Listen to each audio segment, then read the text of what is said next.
Hey folks, welcome to another edition of the Inside BS Show. Today we're talking real estate sales, and we're talking to my buddy Carlos Gutierrez, who knows more about Miami real estate sales than anybody else, but he's going to walk us through how he built a real estate sales team over the years and what he's doing now as we're entering the tail end of the COVID pandemic. Please join me in welcoming Carlos Gutierrez to the Inside BS Show. Carlos, welcome. Thanks for joining us today. Good morning, Dave. Thank you so much for having me. It's great to be on the show. I know you're doing great things with these episodes, so thank you. Thank you. All right. Tell us a little bit about, look, I know your background all too well, but share with the folks who are listening, folks who are watching, what your background is and how you got started in real estate. This is all I've done since college. I graduated college in 2003. While I was in college, my goal was to go into finance, and I want to say my sophomore, junior year, 9/11 happened. So by the time I graduated, finance jobs were just decimated, and I would have been competing with people who've been in the industry for 30 years because there were almost no new entrants. But at a career fair at FIU, I was actually recruited by Wells Fargo Financial, so I thought it would be kind of like a decent foray into finance without going all into the Wall Street type finance. And it turns out it was more lending based. So I got accepted into a program where you get trained to be a manager, but you have to go through certain modules first. So I learned about the sales aspect. I learned about booking business to business loans, where we would loan money to car dealers, and then they would use that to give buy here, pay here loans to their buyers.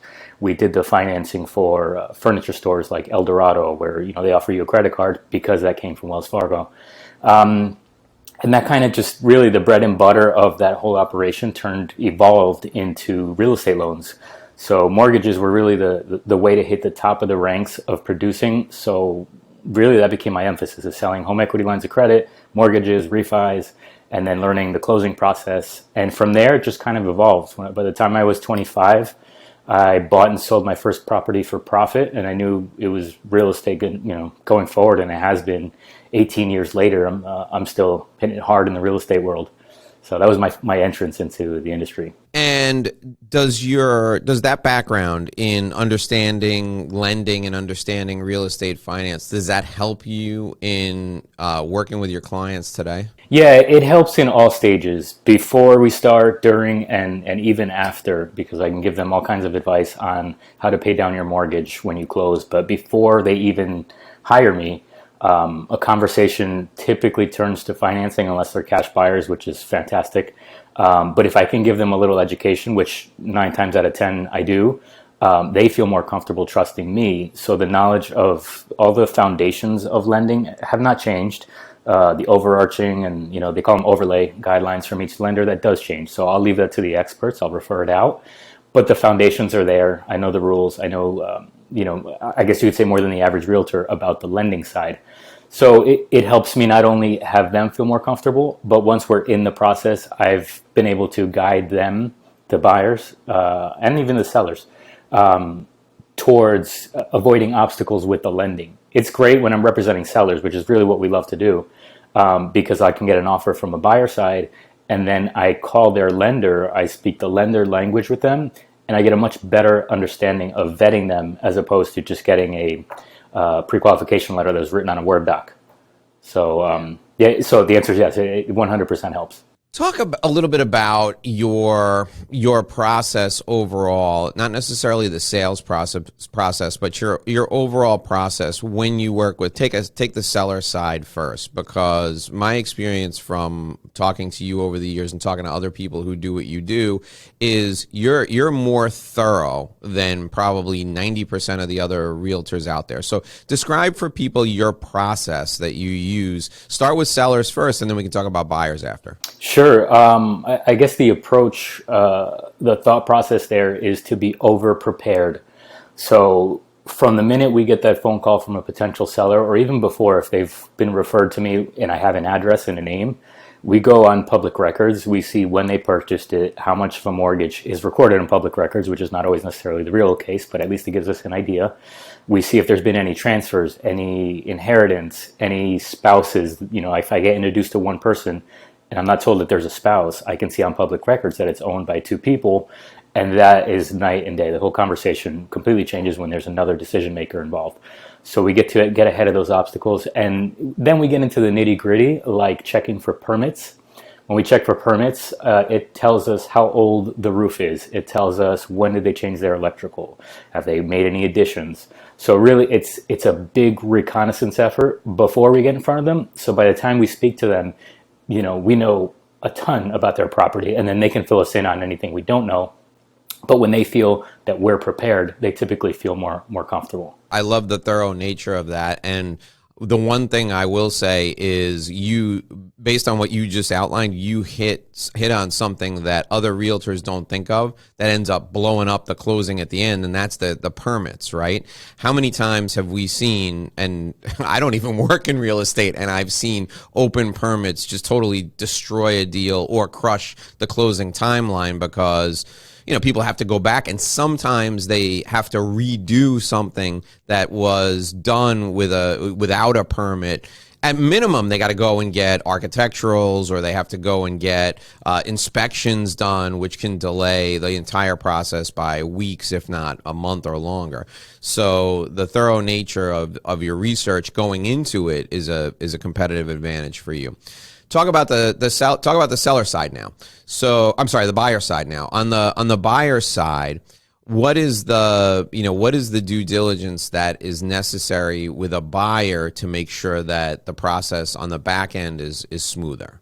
Yeah, just to mention a quick transition from the seller side to the buyer side. When we have a seller, the last step of that process I was talking about is we encourage them to get a pre-listing inspection. So it would be the same kind of inspection that a buyer would send in. They would send a professional inspector. So if we do that in advance on the seller side, then they're prepared for anything that might pop up, or anything that we can disagree or fight on the buyer side. Like if there's a crack, we want to make sure that it's just a superficial stucco crack and not a foundation crack, where the buyer might claim different. So to turn that into the buyer side is. This is more of a gut feeling process, because everybody does this different. You have people that are really by the book and will say you're not getting in my car until I have a pre-approval and I've spoken to your lender, or I have proof of funds and I've seen your bank account. There was a time years ago where that was perfectly acceptable, but we've gotten way too far into consumer behavior where they want everything now. If you're going to ask me for my bank statements, I'll go to the next realtor, because there's 52,000 of us in Miami. So I kind of have to gently do it by conversation, vetting them. More than happy to educate them about the process, about the neighborhoods. We don't farm a certain neighborhood, which can work against us sometimes. But the fact that we worked in all corners of Miami-Dade County and probably 50% of Broward County, it means that there's a good chance if we get a buyer in a certain neighborhood, we've sold there before. So we can tell them based on that knowledge what's happening in the neighborhood. So educating them, it also makes them feel very, very comfortable.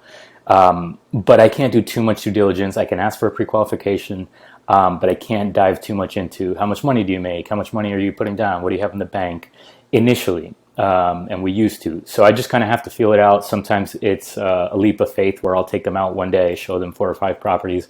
When we do a second day of showings, now I need the vetting and all the documentation to back it up. And I usually say and this is true, that it's the sellers and the listing agents that want to know, especially in COVID, who they're letting into their house, and if they're really motivated and if they're really qualified.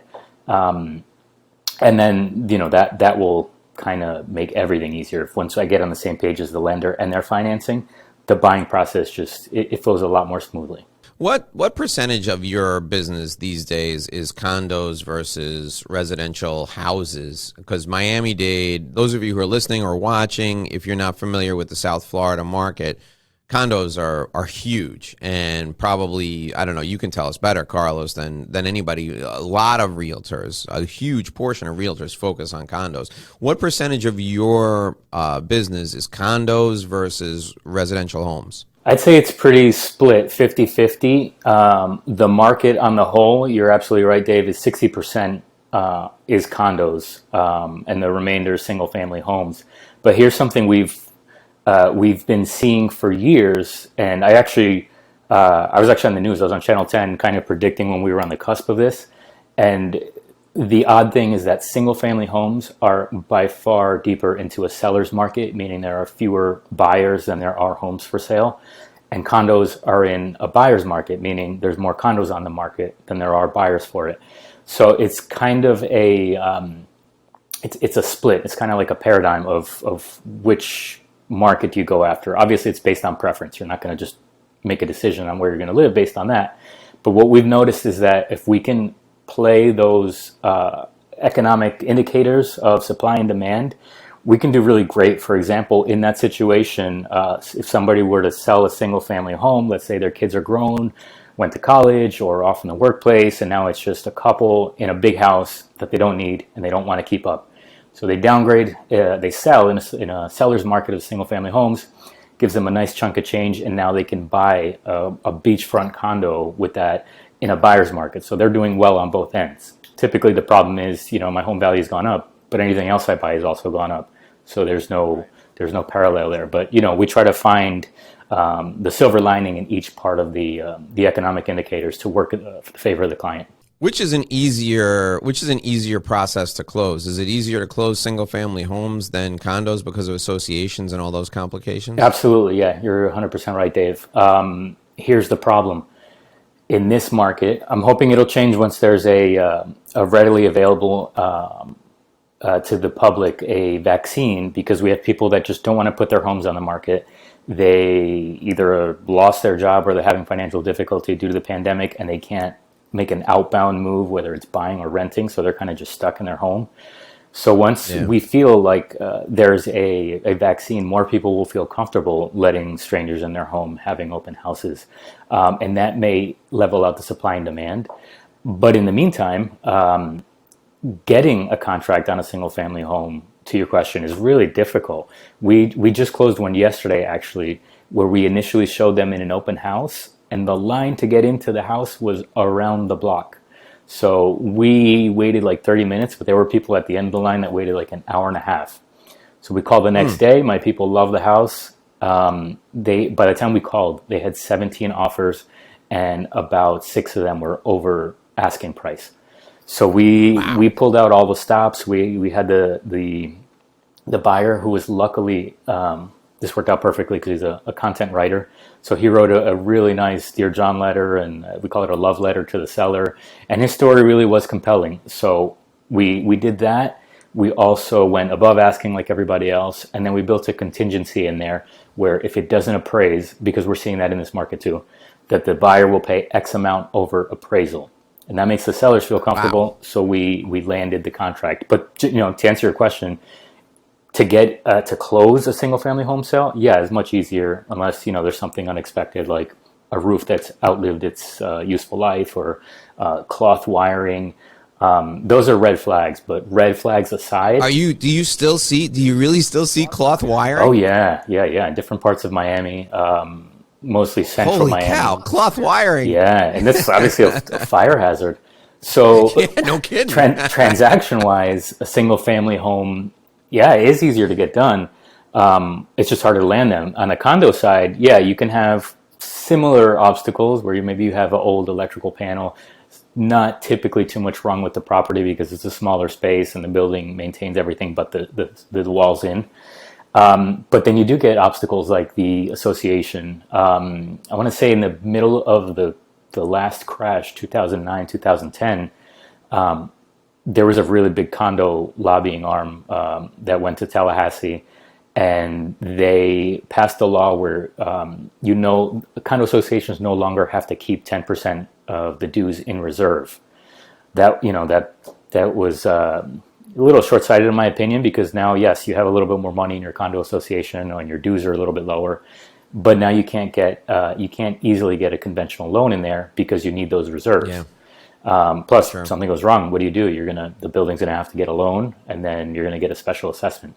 So little things that wouldn't normally go wrong in a single family home, yes, they can go wrong in a condo. And in my opinion, that's why there's a difference of over $100,000 in the median price of what it takes to buy a condo versus what it takes to buy a single family home, because it's just harder to finance and get into. Talk about pocket listings. Do they exist in this type of market? Are there people who are going to say to you, "Hey, Carlos, listen, I'm only going to sell if I get the perfect offer. I don't want a sign in front of my house. I don't want strangers stopping by. If you come across somebody, let me know." Does that still happen, or is the market just so hot now that people are just like, throw the sign up, it'll be gone in 2 weeks? That depends on the privacy preferences of the seller. Like you said, if they don't want a sign in their yard, they don't want their neighbors to know, then, they're kind of asking for the sun, moon, and stars to align. That right at that moment, I have a client that wants your house at your price. And they're, honestly, for some reason, it typically goes counter to what the market says, because if they say market says their home is worth $2 million, they say, maybe I'll sell it if you bring me a buyer for $2.5 million. So the expectations are typically not online with what the market is, not in line with what the market is, but and you just don't get enough eyes on it. I mean, I hate to say that the MLS does our work, but with technology taking over, with the loosening of data laws, if you're not out on the web, you're going to be counting on an agent in his or her sphere of influence, or that somebody just happens to drive by and sees your for sale by owner sign, or, it's just very unlikely to sell those. If you have a niche market, I would say though, let's say you work one condo building, you may have rumor of people that are thinking of selling, and you may have rumor of people that are thinking of coming into the building. And that's the only way that really works. But on a widespread market and marketing basis and getting you top dollar, it's not the most effective. All right, now let's talk a little bit about before I want to talk about the real estate sales process. But before we get into that, I want to talk about a Miami specific topic, and explain to people about your role in leadership in Miami real estate, so they understand first your qualifications to talk about the next thing I'm going to ask you about. So talk about how, you've been involved in the Miami Realtors Association for forever. You've been involved in state real estate. Tell people about your background first of all. Sure. I would say the entrance into leadership came in 2013. A bit before that, in 2012, I was the founding president of my BNI chapter. So I got to reach out to a lot of people to invite them, and I got to run the meeting. So I was very visible. So we had somebody who came into the chapter as a credit card processor, but her entire family was in real estate, and her stepfather happened to be the president of the Realtor Association at that time. And he said, "Stephanie, if you see any leaders, anybody that's really sharp that we can, the real estate industry is always looking for new leaders." So she said, "You have to see what Carlos has done with BNI." And so I found out there were 4 openings out of 20 on the board of governors. So I was competing for one of 4. I applied, of course, dropped the name of her stepfather, and I got in. And from there, I just started taking on more and more responsibility. I launched the Young Professional. I was one of the launching board of directors for the Young Professionals Network for the Miami Association of Realtors, and now they're a national award-winning organization. They won best YPN chapter in the country. And then after that, I took on a lot of government affairs responsibilities, where I was coordinating the efforts to get the members and the staff and the legislators, the staff of the association, to lobby for and pass real estate homeownership friendly laws. That could be anything from reducing taxes to anything that creates a barrier of entry and eliminating it. And then I won an award for Government Affairs Leader of the Year in 2015. And so I was just doing all this stuff because it's in my nature to help the people around me succeed. And I found that that's been the best way to attract my own success. And it's just innate to help the people around me. And I've done it. And I basically have helped my competitors be better competitors and be better professionals, which in the end helps me elevate the industry. So doing all that, I didn't even campaign. I didn't run. The next year, I was asked if I wanted to serve as residential president of the Miami Association of Realtors. I was about 34 at the time, and there were a couple throughout the 100-year history of the association that were younger. So I was like maybe the third youngest. So I was one of the youngest to serve as the president of the Miami Association of Realtors residential side. That's great. Yeah, so it was great. That came with a lot of exposure. I did during that 2-year period, because it's your president-elect year and your president year. I was part of 17 Miami Herald articles, about 6 TV news interviews where I was introduced as a real estate expert. So that was fantastic. And then a handful of radio interviews. So I did that for 2 years. It was tremendous exposure, experience. I made connections. I even gave a speech in Europe in French about Miami real estate, and went to a couple international and a ton of national conferences.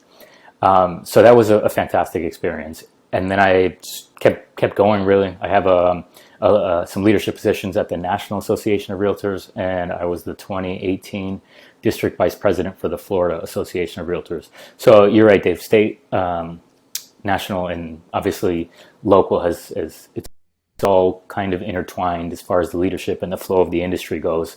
And now, because of some of that, I've also gotten recognized as an expert, and I testify in court cases as an expert witness when there's a real estate lawsuit going on. So I really push that moniker of being an expert, and I don't take the word lightly. So that's That's awesome. No, your background is admirable. That's fantastic. And the reason I wanted you to share your background with everyone is because I want to talk briefly just about sea level rise and how it's going to impact Miami real estate. So talk to us about sea level rise, what the concerns should be, and more importantly, what the lenders' concerns are. Because in my opinion, if the lenders start to balk because of sea level rise, that's when we're all in trouble. So talk a little bit about sea level rise. Yeah, you hit the nail on the head. I'm glad you asked this question. This is actually something I've been pretty passionate about for a couple of years now. In 2017, or right around there, or maybe it was 16, I was invited to speak on a panel of business people at the Economic Climate Change Summit, which that year was held in Fort Lauderdale. And we had all kinds of conversations revolving around sea level rise and climate change in general. And my take on it, and what all the experts have been saying, is exactly what you said. Right now, the lenders are just transferring the liability to insurance companies, which has in turn raised insurance rates a little bit. But there have been no actual red flags where it's time to stop yet. And I actually serve on the city of Miami Beach. I was appointed by a commissioner to serve on the, it's changed names 3 times since I've been on it, but the most understandable one is the Resiliency Communications Committee. So we take the programs that the city has put together, we help them shape them, and then we communicate that out to Miami Beach residents. Now, our biggest win there was that we helped organize an application through an audit to FEMA. So what that did was it improved Miami Beach's flood rating. So now any owner of commercial property or residential property, on the whole, the city is saving $8 million a year on flood insurance premiums. So that's just, that was a huge win. I was one of 2 people in the real estate community who contributed to that committee and that movement. So what the city has done, it has gotten it recognized as one of the world's top 100 resilient cities. And we're just hoping the rest of the community around Miami Beach follows suit. But what they've done is they've earmarked hundreds of millions of dollars. The number keeps increasing. At last time I checked, it was around 900 million. They have fortified and raised seawalls. They've raised streets, and not just raised it so that the flooding now goes into your front lawn. They've enhanced the infrastructure. They have pumps for when there is flash flooding, because we're not going to, a storm surge is one thing, but a deluge of rain is another. So the goal is to yes, we know it's going to rain. We know the water is going to cover the streets. How badly, that will depend on the season and the storm, but at least it drains a lot quicker, and they have pumps to pump it out. There's also an effort to restore and maintain the corals because that also slows down storm surge. So those are just the things that are happening. The sentiment in real estate, really, it's pretty laughable in my opinion, because I want to say about 10 years ago, New Yorkers would not touch Miami because they thought Miami was going to be underwater in 5 years or less from that time. So that technically would have been 5 years ago. Obviously, that didn't happen. But as soon as the salt tax was put into place and New Yorkers were getting taxed like crazy, all of a sudden Miami's not such a bad deal anymore. So it's about what's important at the time. I don't think we have a real, I don't think it has stickiness. So if it's climate change and sea level rise one day, but then your taxes go up, that becomes more important, and that, the rest just goes out the window. And some reputable institutions have been, they've been on both sides of it. I think the Urban Land Institute put out something stating that Miami's investments were going to be in jeopardy by 2012. Of course, that didn't happen. But, and then there's others that say that our technology and our efforts are going to stay ahead of the climate change and sea level rise, and we will be fine. So that's the word on it. There's two sides of it. It depends what side of it you're on, and it can get a little political. But really, it's about the science, both on the preventative end, the resiliency end, and understanding what is happening, what's inevitable, and what can we control. Is it only a concern for the beach communities, or is it a concern inland too as the water table rises? It's definitely a concern inland because it's not just coastal regions that are in flood zones. If you're in a flood zone, it means exactly that you may be more susceptible to just a really short-term burst downpour of rain, and your neighborhood has to be able to deal with that, to get the water out of there, to have, to preserve enough green space to work as kind of like a sponge. Because if we knock down all the green space, not only does that affect other parts of the environment, like the filtration of carbon dioxide, and it will affect even inland properties that are at sea level. I don't think there are any that are below sea level. There are some, like Shenandoah, for instance, is inland, and it's, I think, 11 to 12 feet above sea level. So it's really a matter of not only working with somebody that understands each neighborhood, but people who have technology skills. Like we have a flood map. One of my clients was a civil engineer in the water department for the county. So he showed me, how do you check flood zones? How do you check the projected resiliency to flood, and how much is it expected? So, like the other questions, it's just preparation and understanding. All right, let's talk about real estate and sales now. As we're talking about real estate and sales, let's talk about the process that's necessary for you on both sides of the equation. How do you follow to what process do you follow to target first buyers? How do you make sure that people think of you when they're ready to buy a home in your area? Okay, there's a couple things, and I'll start by saying that, and I kind of made kind of a mention to this before, that consumer behavior has been changing. So let's go back 5, 10, 15 years. It's been a gradual decline of consumer behavior where they will ask for a referral. Maybe they'll look online, they still want to see pictures, but they'll ask for a referral for an agent. And if they're referred, there's a higher chance that they're a high quality agent. Because they've worked with somebody and they've earned that reputation.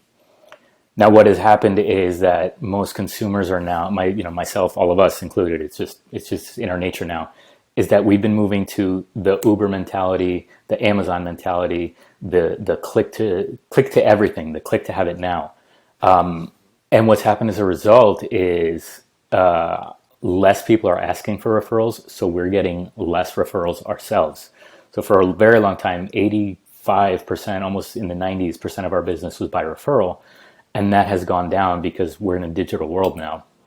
So to answer your question in parts, when somebody is ready, how do I stay in front of them, or how do I let them feel comfortable reaching out to me or staying top of mind, which is really difficult.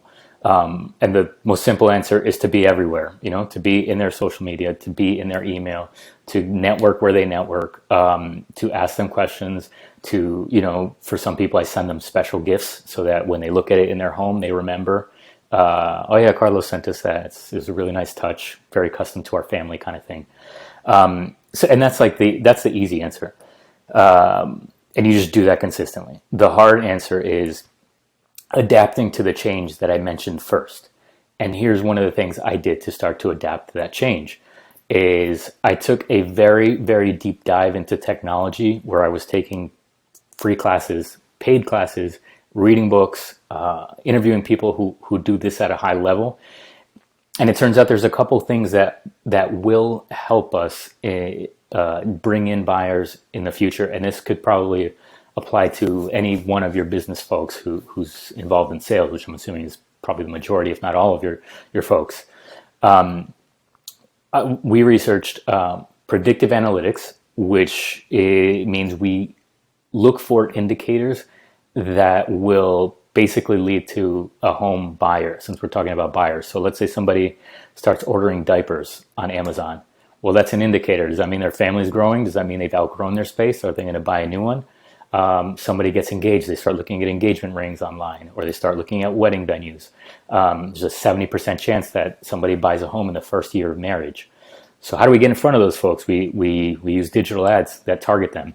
We use targeting in that respect, and we use retargeting, which means that if you hit my website, or if you click on a link that I send out that says, this home's for sale in Miami Shores, take the 3D virtual tour, and they click on it, then we've built in what's called a pixel, and that tracks them and shows them our ads wherever they shop or read news, whenever they're online. And so that's the predictive analytics, and that's the retargeting technology. And the last part is what I'm still working on, is automation. So because there's so much technology out there, there's so much technology at the background of what we're doing. So my goal is I'm still interviewing coders and different pieces of technology that I can use to automate tasks. So if I enter a new client in one place, I want that client to be in all different places that I need them to be. If I make one social media post, I want it to go out to all of the channels, not just have to do 8 different posts for 8 different channels. So those are the things that we're doing to be top of mind and try and be everywhere. And then other than that, it's just, a matter of giving. So if I meet somebody who is in business and who I can help, I give to them, and then their desire is just there. If they want to send something back, I will be top of mind because they know I've helped. And that's on the buyer side. Talk about sellers now getting listings. What's the process in order to get listings, and how much time do you dedicate to each, buyers going after buyers versus sellers? I would say time-wise, I dedicate almost most of my time to getting after sellers. The buyers are more organic. They're referred more frequently. And then when you have the listings, the buyers are going to call you anyway.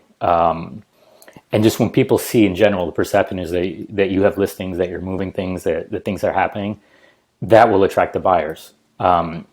So we do the digital stuff to attract the buyers.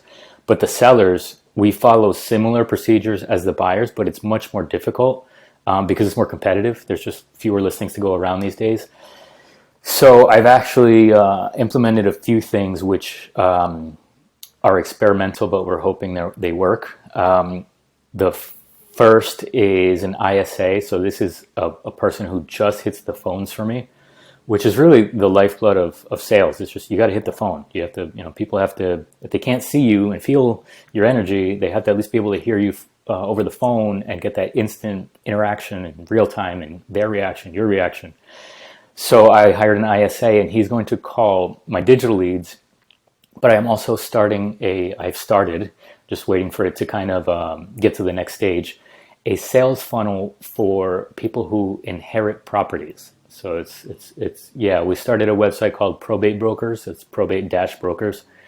And it just outlines our expertise in dealing with home sales where you have inherited the property. In most cases, they don't live in Florida. They don't want to become landlords. They obviously can't live with it because they have a life out of state. So then the attorneys trust us. We handle the process. We are very familiar with the deadlines, what requires the court's permission, and what do we go to for the attorney, and what do we do to help the attorney with the case. So we turned that into a sales funnel where I download a few of those leads. We do some digging in public records. Some of the systems we use are connected to Zillow type. And I hate using the Z word, but it's that type of automated valuation. So we get an idea of who we're dealing with. And then that's it. We call them, we send them letters. I'm trying to set up an email drip campaign. And then really those are all new efforts, but the tried and true efforts are just working by referral, which is the same thing, helping my fellow business people do well. We focus primarily on working with attorneys. And they typically will send us, and this is how we've built a niche in this. They send us home sales that are tied up in some kind of legally complex situation. And the solution is to sell the home. And then they bring us in for that. So, yeah, that's like I said, that's the new stuff versus the tried and true and trying to do all of it. That's terrific. So you hate Zillow because it's inaccurate? Is that why Zillow is so bad? No, that's one aspect of it. The CEO of Zillow. Sometimes it's way off. I mean, way off. I mean, first of all, it's a machine. It's not going to know things that a person would know, not only from knowing the neighborhood, but from reading the data differently. And the CEO of Zillow sold his house for 40% less than his estimate was for. But the thing is, they're a money giant. So you throw enough money at something, you're going to get it to work. They're acquiring companies, they're acquiring data companies. So they're trying to get their hands in every part of the process. And, their goal is to cut out the agent. So they obviously haven't successfully been able to do that because brokers are such an integral part of the process. The average person doesn't buy and sell a home often enough to keep up with procedures, to look out for pitfalls, to protect yourself. And that's it. And even if they did, there's too many moving parts. Right. Even professional investors use agents because there's just too much. Right.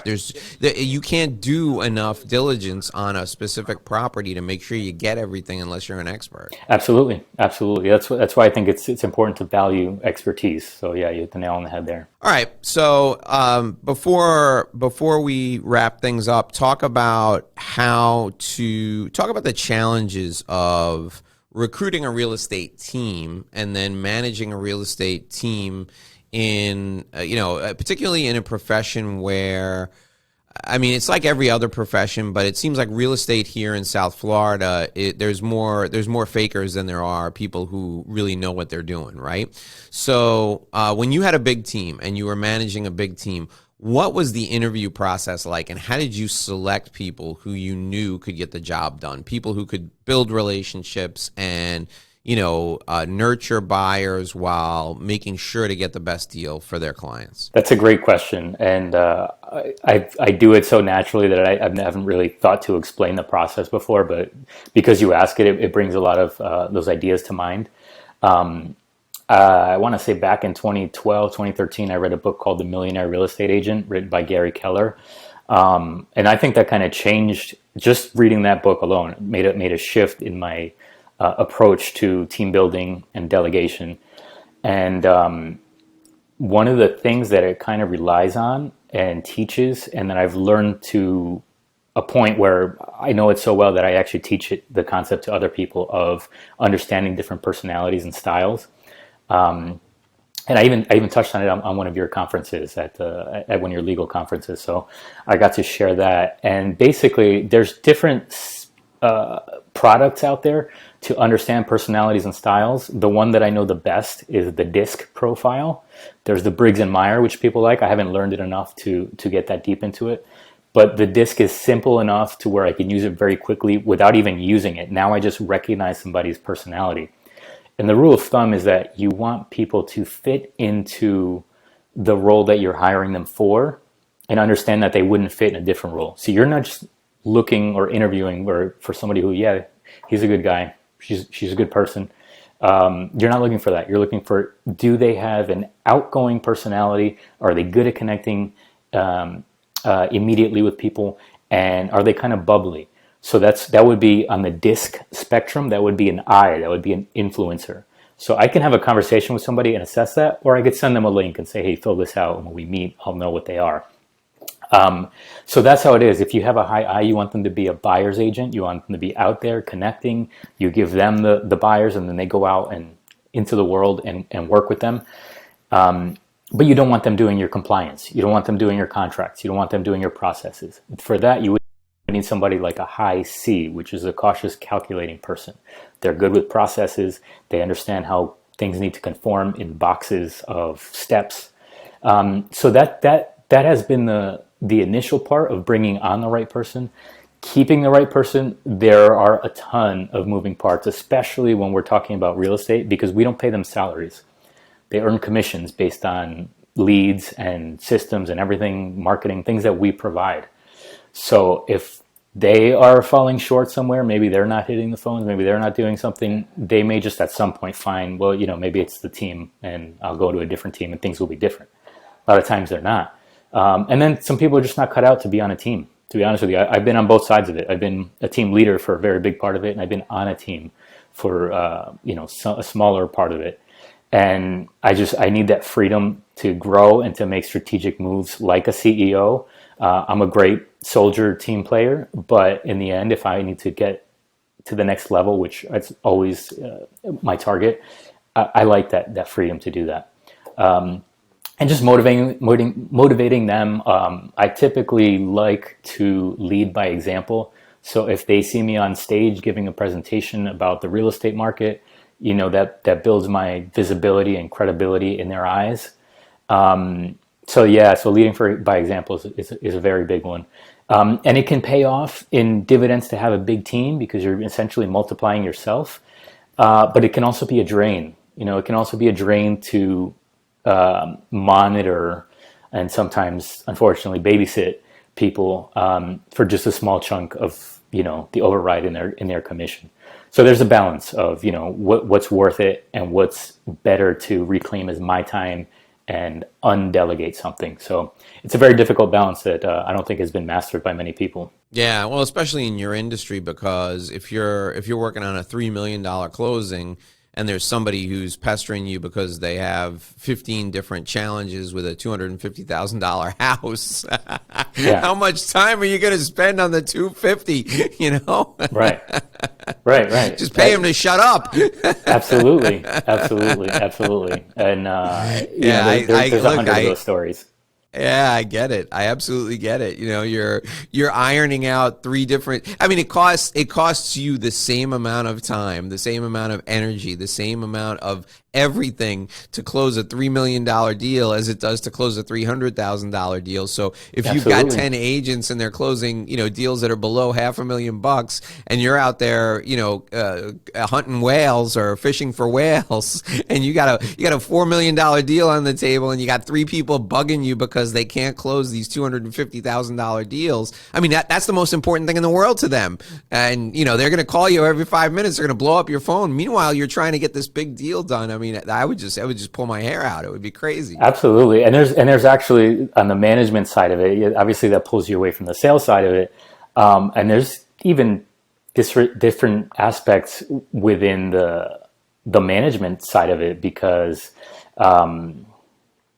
you can actually I lost my train of thought there. No, you're tied up with people who are, you would tolerate somebody who's suffering through a $1.5 million closing, right? You tolerate that person because there's good money for everybody at the end of the rainbow.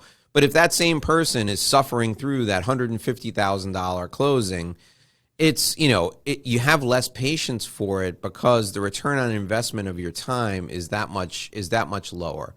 So, the moral of the story is it's just as much work to find that big time buyer as it is to find the buyer for the smaller home. And the smaller home is going to be more competitive with people who are less qualified. So there's probably going to be more pitfalls. I mean, it just leads us to it doesn't lead anywhere good. So you might as well aim high, because if you're gonna spend that kind of time, the payoff should be huge. Carlos, how can people get in touch with you? Where can people find you? Our website is, we tried to brand everything across the board with GG Miami RE. It was originally Gutierrez Group Miami Real Estate.